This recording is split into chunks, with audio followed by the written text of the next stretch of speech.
Ang oras, ang simoy ay malamig, ngunit sa BMB, pawis ay tila tubig. Ang listahan ay mahaba, ang oras ay gipit, daan-daang buntot dito ay sasapit. Lahat ay kumilos, wag nang tutulog-tulog. Dapat ang dekorasyon hindi basta mahuhulog. Ang Christmas Pau-Pari kailangang magningning, para sa mga alaga na sa atin ay darating. Sandali lang, itigil ang ingay at makinig. May matanong na dapat masagot ng mabilis. Kailan ikakabit ang tent? Sa labas ba o sa gilid? Kailan ayusin ang reception? Ngumiti at mag-asikaso ng malupit. At higit sa lahat, saan ilalagay ang shells para sa gamit ng mga dogs?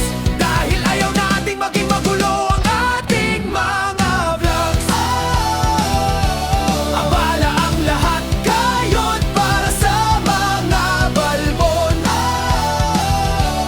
Paskong engrande ang aming tanging layon.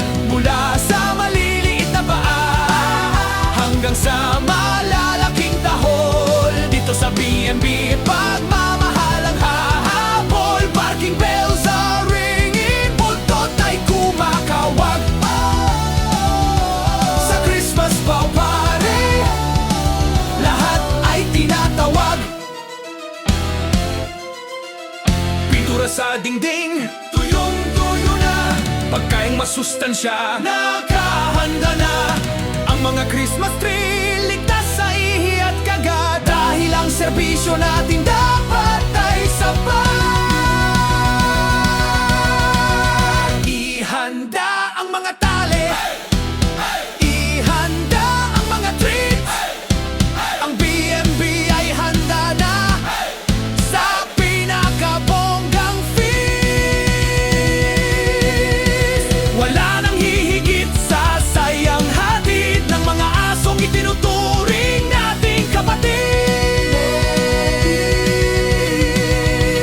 Isang huling check, ang tent ay nakatayo na. Ang reception ay perpekto na. Ang shelves naroon na sa bawat kanto. Maligayang Paskong